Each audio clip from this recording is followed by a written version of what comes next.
Welcome back to the channel. I am really excited to start a new project in our house.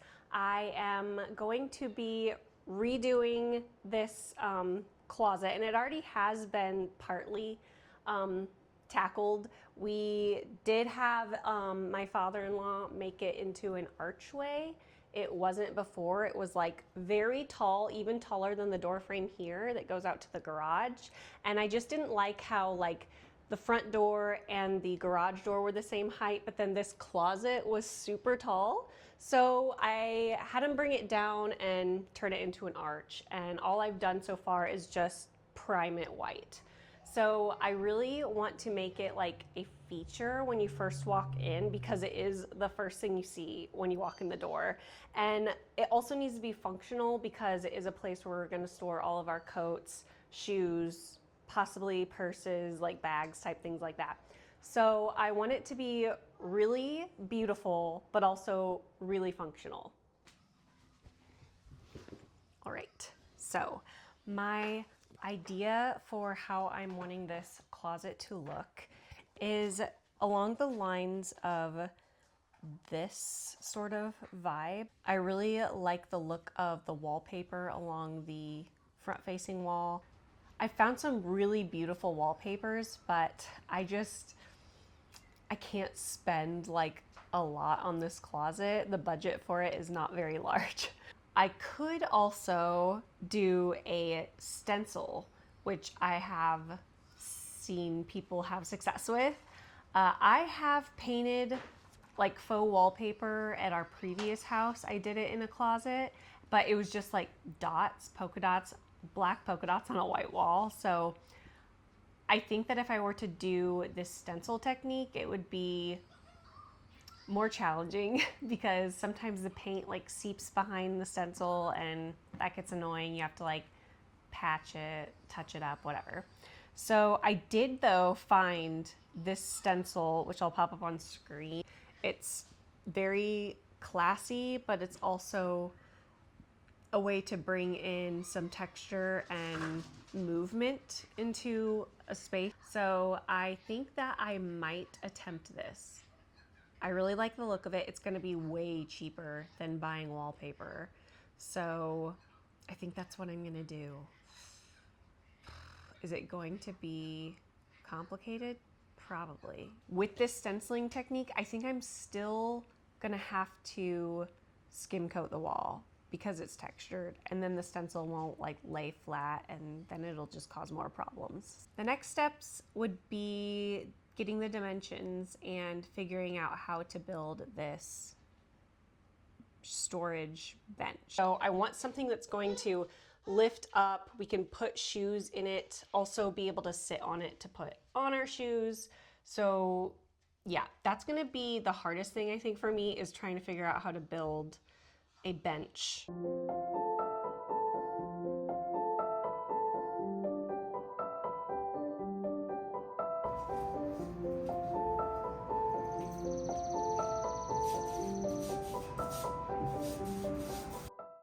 It has been several months since I have introduced this project.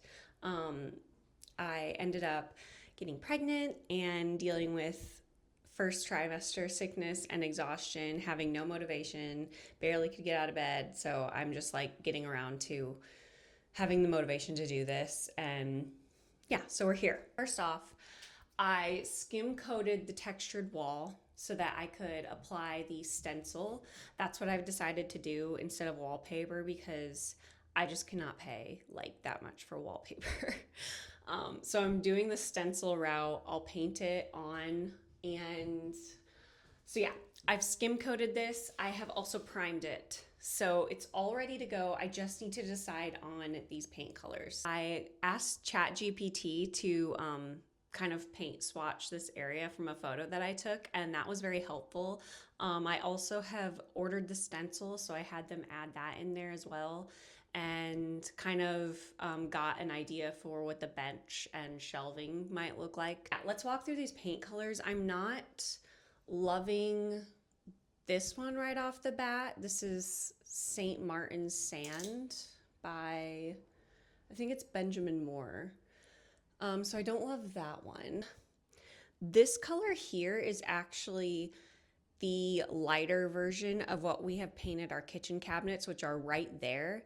So I thought that might be interesting to do if we did the same green tone over in this whole space, because my plan is to paint the entire space. Thinking about doing the doors as well, but I haven't fully decided yet. So if we do the green, it will be a lot darker than, say, like some of these other neutral tones, but I kind of wanted something that was a little bit moodier. So I don't know. I feel like I'm having a hard time deciding if I want it to be dark or stick to a light tone, because it is a small space, but it's right by the window. So it always gets light from this window, and there's a giant window over there too that it gets light from. This color I like. It is leaning like kind of a greenish taupe color. This is Brandon Beige by Benjamin Moore, APT image, and I really like it. Down here I wanted to try out some very light green tinted neutrals. Again, to play off of the kitchen cabinets over there. I need a few days to sit on these paint colors, so I'll get some opinions and ask my husband what he thinks, and we'll go from there. It's been about a week since I have been sitting on these samples on the wall. I also ordered more from Sherwin-Williams to see how those would look, and I ended up going with one of the Sherwin-Williams colors. It's called Weathered Shingle, and that'll be the base coat for the wall. And then the stencil color on the back wall is going to be embossed letter, which is from Magnolia Home. So I went and got the paint today, and I'm gonna start cutting in.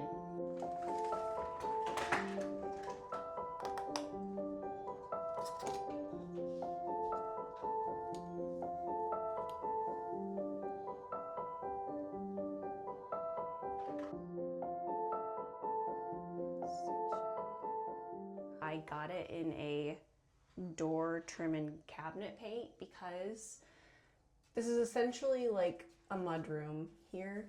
Both the front door and the garage door enter here in this room. So it's gonna just be highly trafficked, and I wanted a paint that would be more durable in that sense. So that's why I went with that type of paint. Because we're also gonna be like doing a built-in bench down here, I won't have to paint like down to the floor in here, just to about like maybe 17 inches off the ground. I think that's how high we decided the bench would be, 17 or 18.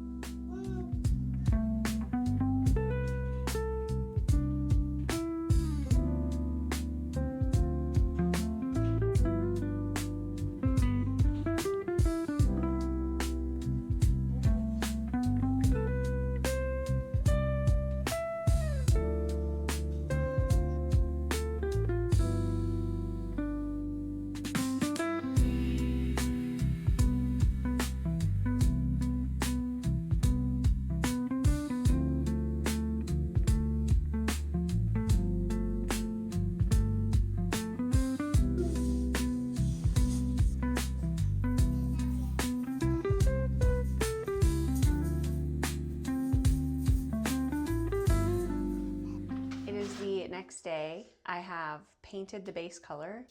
I have started on the first stencil, and I'm ready to take it off and see how good I did. I'm not certain that it's gonna look great. I feel like there might be a little bit of bleeding around the shapes, so okay, let's take it off.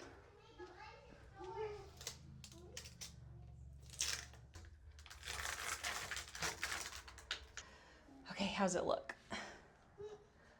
Oh, it's not bad. I mean, there's a little bit of bleeding right there. And then down here where it was stuck, it kind of doesn't look great. I see where it was stuck here.